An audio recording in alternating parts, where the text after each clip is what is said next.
Morning dear students. देखिए, हमने previous classes में अभी purchase book, sales book and journal proper को डिस्कस किया।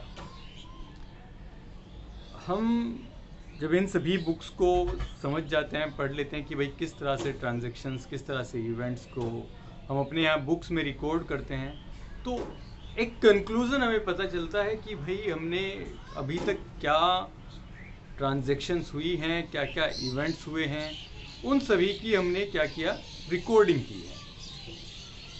क्योंकि जर्नल में मैंने आपको सब्सिडरी बुक्स के बारे में बताया कि भाई सब्सिडरी बुक कौन कौन सी है हमारी। सबसे पहले हमने कैश बुक को डिस्कस किया। कैश बुक में हमने single column cash book, double column cash book and triple column cash book. Then we were discussed about petty cash book. इनके बाद बात आती है हमारी परचेज बुक की, हमारे सेल्स बुक की, परचेज रिटर्न बुक की, हमारी सेल्स रिटर्न बुक की। तो इन सभी को रिकॉर्ड करने के बाद हमने क्या किया था कि भाई आपने सारी ट्रांजैक्शन, सारी एंट्रीज कर ली है। उसके बाद हम क्या करते हैं, इन सभी को पोस्ट करते हैं। कहाँ पर? लेज़र में। तो लेज़र पोस्टिंग होने के बाद क्या होता है कि हमारी जितनी भी ट्रांजैक्शन थी उन सभी को उनके एक एक अलग अलग अकाउंट्स में एक एक प्लेस पर क्या कर दिया जाता है, पोस्ट कर दिया जाता है। So that was called what? Laser. Laser का मतलब क्या था? खाता बही। और खाता बही का मतलब क्या था कि भाई आप उन सभी चीज़ों को, उन सभी रिकॉर्ड्स को क्या करते हैं, हर एक इवेंट के लिए, हर एक अकाउंट के लिए अलग सेपरेट अकाउंट, अलग उसका एक खाता खोल देते हैं। बात समझ में आई बच्चों? तो उसके बाद जब बात आती है कि भाई मैथमेटिकल एक्यूरेसी, कि कहीं कोई गलती तो नहीं हो गई, यानी कि गणितीय शुद्धता को चेक करने के लिए मैंने पहले भी आपको बताया था कि हम क्या प्रिपेयर करते हैं, एक ट्रायल बैलेंस बनाया जाता है। मैथमेटिकल एरर को रिमूव करने के लिए, उनकी अर्थमेटिकल एक्यूरेसी को चेक करने के लिए हम क्या बनाते हैं, ट्रायल बैलेंस को तैयार करते हैं। और ट्रायल बैलेंस का सीधा सा मतलब क्या है कि भाई आप एक एक्यूरेट फॉर्म में, आपके यहाँ कोई भी ट्रांजैक्शन गलत ना हो। जैसे कि हमने बात की थी कुछ एरर्स के बारे में, errors of principle, errors of omission, errors of commission, error of compensating. तो कुछ एरर्स इस प्रकार की होती हैं जो हमारे अकाउंटेंट के द्वारा हो जाती हैं। भाई हमारे जो अकाउंटेंट है उसके पास प्रॉपर अकाउंट्स को मेंटेन करने का नॉलेज नहीं है। तो उन एरर्स को हम क्या कहते हैं भाई, प्रिंसिपल की एरर, या और एरर ऑफ ओमिशन, यानी कि कोई हमसे ट्रांजैक्शन रिकॉर्ड हुए बिना छूट गया तो हम उसे क्या कहते हैं, एरर ऑफ ओमिशन। या फिर कोई कंपनसेटिंग एरर, यानी कि हमें लिखना था 40 लेकिन हमने लिख दिया 400, तो हम इस प्रकार की एरर को क्या कहेंगे, एरर ऑफ कमीशन। तो कुछ एरर्स तो ऐसी होती हैं जो डिस्क्लोज हो जाती हैं ट्रायल बैलेंस के थ्रू, लेकिन इसके बाद भी कुछ एरर्स ऐसे होते हैं जिनको ट्रायल बैलेंस भी डिस्क्लोज नहीं कर पाता है। तो आज इसी चीज को समझने के लिए हम क्या करते हैं, ट्रायल बैलेंस को समझेंगे कि भाई ट्रायल बैलेंस बेसिकली है क्या। ठीक है, ट्रायल बैलेंस का मैंने आपको अर्थ बताया कि आप उन सभी चीज़ों को, उन सभी रिकॉर्ड्स को क्या करेंगे, अर्थमेटिकल एक्यूरेसी को चेक करने के लिए एक तलपट तैयार करेंगे, गणितीय शुद्धता को जांचने के लिए। तो तलपट को तैयार करने के लिए हमारे यहाँ पर 3 मेथड दिए गए हमें। Number 1 balance method, number 2 total amount method, then third one is total cum balance method. तो यहाँ पर मैंने आपको 2 अभी दिखाई दे रहा है, एक फॉर्मेट है ट्रायल बैलेंस का।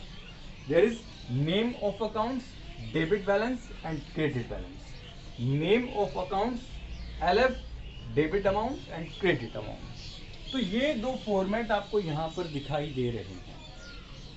अब देखिए, जब मैं बात करता हूँ बैलेंस मेथड की, भाई हमने एक लेजर बनाया,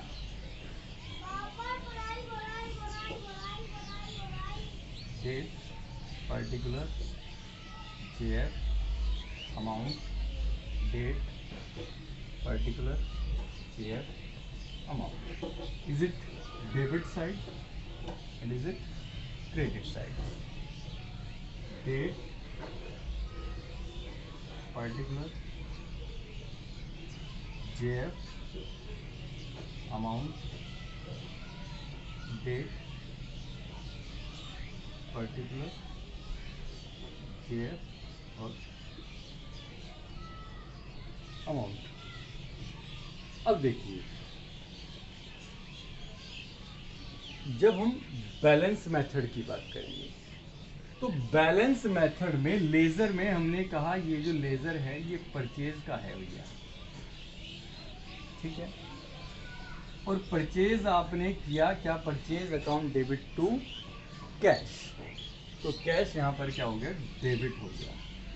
कितने से, 50,000 रुपये से, ठीक है. आपके पास से कैश गया भी होगा. हमने कहा सैलरी डेबिट टू कैश, तो यहाँ पर क्या आ गया, बाय सैलरी, 10,000 रुपये सैलरी चला गया. अब यहाँ पर हम इनको क्या करते हैं, इस अकाउंट को बैलेंस करते हैं. बैलेंस अब हमें दिखाई दे रहा है यहाँ पर 50,000, जिधर का अमाउंट ज़्यादा होगा हम उसी को पेस्ट करेंगे. तो अब बैलेंस कितना आ गया यहाँ पर, 40,000 बाय बैलेंस C/D. इसी बैलेंस को हम क्या करेंगे, नेक्स्ट मंथ में फॉरवर्ड करेंगे टू बैलेंस B/D 40,000. अब देखिए, cash is what, is an asset. Cash क्या है, एसेट है. हमेशा याद रखेंगे डेबिट साइड या तो कोई एसेट होगा या फिर एक्सपेंस होगा या फिर कोई लॉस होगा, ठीक है. क्रेडिट साइड कोई लायबिलिटी या फिर इनकम या फिर हमें कोई भी गेन, एनी गेन. तो ये चीजें हमें याद रखेंगे, या तो एसेट या फिर एक्सपेंस या फिर लॉस, लायबिलिटी, इनकम और गेन. अब बात आती है परचेज आपने खरीदा. भाई परचेज हमारे पास ये जो बैलेंस बच गया आपके ऊपर, उधार आपने माल खरीदा था, इट्स एन लायबिलिटी, यानी कि हमने ऐसे नगद, सॉरी हमने कैश खरीदा. तो गुड्स इज व्हाट, हमारे लिए गुड्स क्या है, 40,000 रुपये का माल अभी हमारे पास बचा हुआ है. तो 40,000 रुपये गुड्स कहाँ पे आएंगे, लायबिलिटी है, इनकम है या गेन है. अब देखिए, जो बैलेंस बचा हुआ है हमारे पास, डेबिट बैलेंस है, गुड्स इज व्हाट हमारे ओपनिंग स्टॉक है या क्लोजिंग स्टॉक है. तो मैं क्या करूं, यहाँ पर हम लिख देते हैं परचेज का बैलेंस. ये डेबिट बैलेंस है, तो डेबिट बैलेंस मैंने यहाँ पर 40,000 की. तो ये तो था बैलेंसिंग मेथड, यानी कि आप बैलेंस को ले लें, परचेज को, जो बैलेंस बचेगा, फॉर एग्जांपल जो भी बैलेंस होगा हम उसको लिख देंगे. और जब हम टोटल अमाउंट की बात करेंगे कि भाई टोटल अमाउंट कितना था, तो टोटल अमाउंट कितना था, 50,000 रुपये का था. समझ में आ रही बच्चों. तो इसी तरह से तो आप टोटल अमाउंट पेश करेंगे, कहाँ पर, टोटल अमाउंट मेथड में. तो आप जब देखेंगे कि भाई जब आप लेजर से क्या करेंगे, आगे फॉरवर्ड करेंगे बैलेंसेस को, या तो आप होल अमाउंट, अगर आप टोटल अमाउंट को लिखेंगे तो वो मेथड कौन सा होगा, टोटल अमाउंट मेथड. जब आप बैलेंस को लिखेंगे तो वो कौन सा होगा, बैलेंस मेथड. एक और तीसरा मेथड आ जाता है टोटल कम बैलेंस मेथड, यानी कि हम उसमें टोटल को भी दिखाएंगे और उसमें हम बैलेंस को भी दिखाएंगे. बात समझ में आ रही है बच्चों. तो ये है हमारा ट्रायल बैलेंस. और अर्थमेटिकल एक्यूरेसी को चेक करने के लिए, यानी कि गणितीय शुद्धता को चेक करने के लिए हम क्या बनाते हैं, ट्रायल बैलेंस बनाते हैं. ट्रायल बैलेंस बनाते वक्त आपको ये चीज़ें माइंड में रखनी है कि भाई डेबिट साइड क्या क्या चीज़ें आएंगी हमारी. Debit side asset, expense, loss. Credit side liability, income, gain. अब आप लेजर अकाउंट्स को जब देखेंगे तो लेजर अकाउंट्स में आपके या तो टोटल अमाउंट होगा या फिर बैलेंसिंग अमाउंट होगा. तो उन अमाउंट्स में से अगर आपने बैलेंस मेथड चुना है तो आप बैलेंस को पेस्ट करें. आपने यदि टोटल अमाउंट मेथड किया है तो टोटल को पेस्ट करें. यदि आपने दोनों को बनाना चाहते हैं तो टोटल कम बैलेंस मेथड. तो ये 3 मेथड हैं किसको बनाने के लिए, आपके ट्रायल बैलेंस को मेंटेन करने के लिए. ट्रायल बैलेंस को मेक करने के लिए। And trial balance we are making for what? For arithmetical accuracy. बात समझ में आई बच्चों? सी के बाद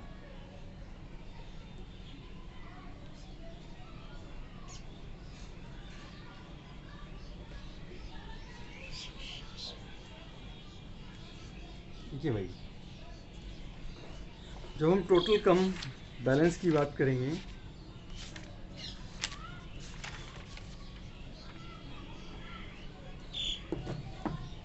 तो उसके लिए भी एक फॉर्मेट बन जाएगा हमारा। क्या? Name of account, LF, total debit amount, total credit amount, balance debit and balance credit. Here is what? Name of accounts, LF, total debit amount, total credit amount, balance debit amount and balance credit amount। Students, तो ये format है हमारा total cum balance method का। Total cum balance method यानी कि हमने इसमें दोनों को क्या कर दिया? ऐड ऑन कर दिया। हमने बैलेंस भी दिखा दिया, हमने टोटल भी दिखा दिया। बात समझ में आई? तो आप जब प्रैक्टिकली करेंगे, कुछ क्वेश्चंस को देखेंगे तो आपको चीज़ें समझ में आएगी।